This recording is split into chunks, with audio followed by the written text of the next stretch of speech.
morning, Lily. It is Tuesday, the 28th of April, and it's 10:50 in the morning, and Jack and I are on the way to do the final clean out of his old house. This morning, Jack was kind enough to make us pancakes for breakfast, which is a very nice treat.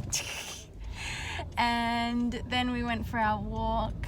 We went a slightly different way, and we found this nice park bench that was looking out onto a pretty church, and yeah, it was really nice change.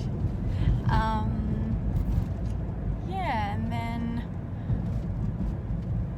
that's all we've done this morning, really. Okay, so we're back from cleaning the house now, and we had a bit of a flat tire, so Jack changed a tire, and I got to mow the front lawn with one of those really cool spinny bladey mower. Yeah, that's the one. Spinny bladey mower things.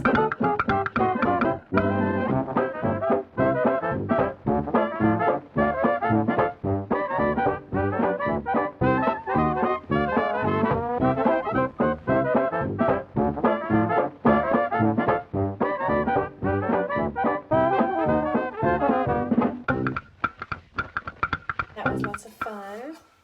And now, welcome to Cooking with Amelia. So, for dinner we're going to have a slow cooker lentil dal, and I'm going to cook it on a camera. Why not? Let's not cook it on a camera. Cook it and record it, whatever. Anyway, so I sort of make this up a lot. I'm not sure what to start with. I think I'll start with garlic. Everything has garlic in it, so I'll put some garlic in. Is that enough garlic? How much garlic do you think I need? I'm going to experiment and put a little bit of vegetable stock powder in. Vegeta, yes, the brand is Vegeta, hashtag not sponsored. And then always put in a can of tomatoes.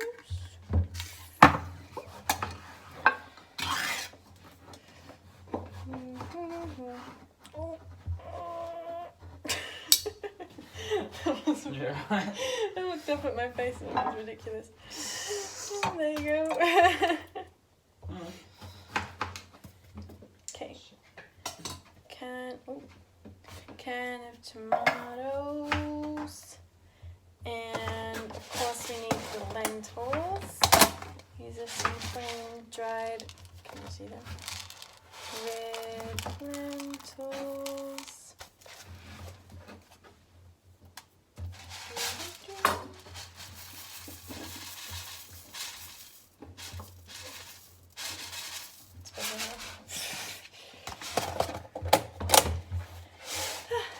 Okay, and then we add in chopped veggies, kindly chopped by the lovely Jack.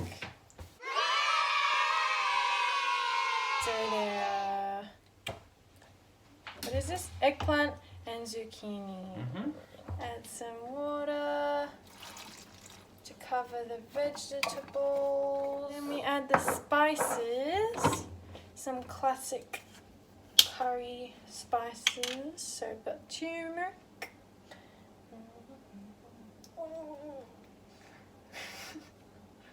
I've got a camera operator. I hope you're not expecting to be paid. No, I'm getting paid on food. Some cumin seeds, ground cumin seeds. Some ginger. If it comes out of the thing. Get out! Okay, that's good. There's just coriander seeds.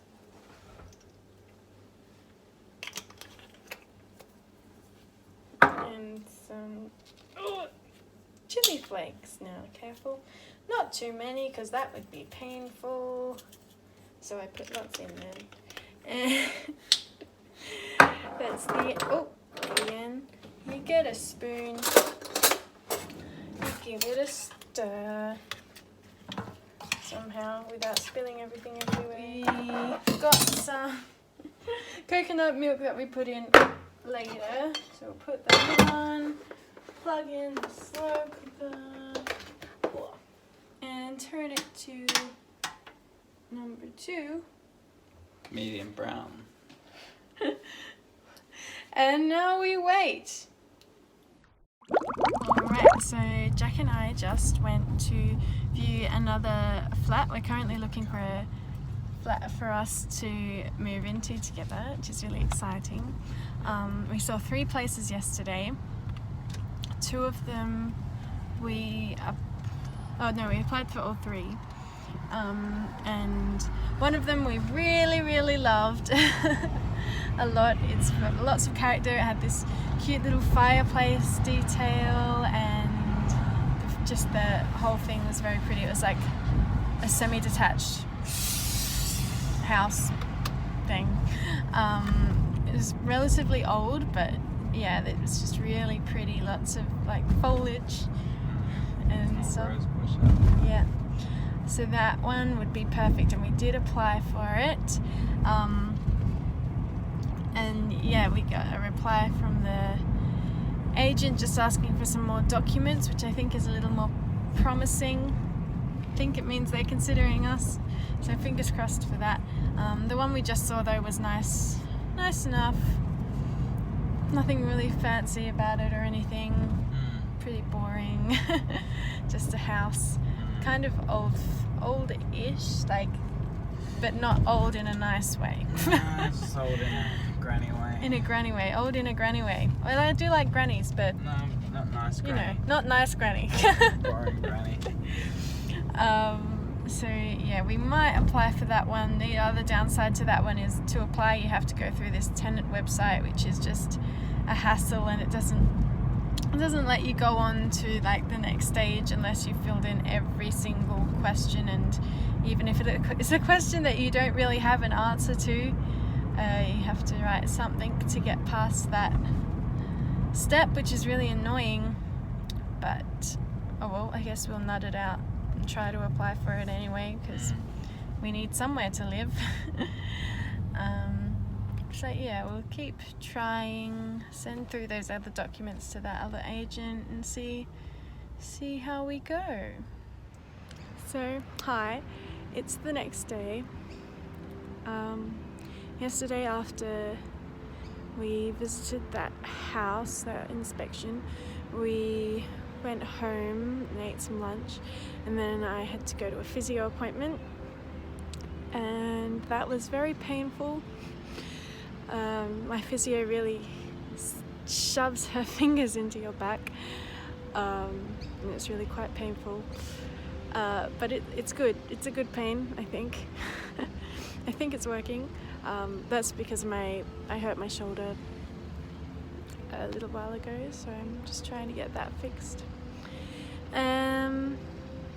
So yeah, after that I had a bit of a breakdown. This whole situation is just getting to me a bit. As soon as Jack picked me up from the appointment and I sat in the car, I just cried and cried and cried a lot, and then he drove us to the beach.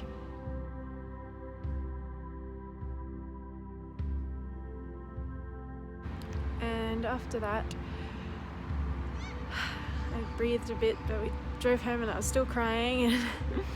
And then when we got home, I just grabbed my blanket and grabbed a teddy and sat on the couch crying some more. And then I invited my mum over for a cup of tea, a socially distanced cup of tea, and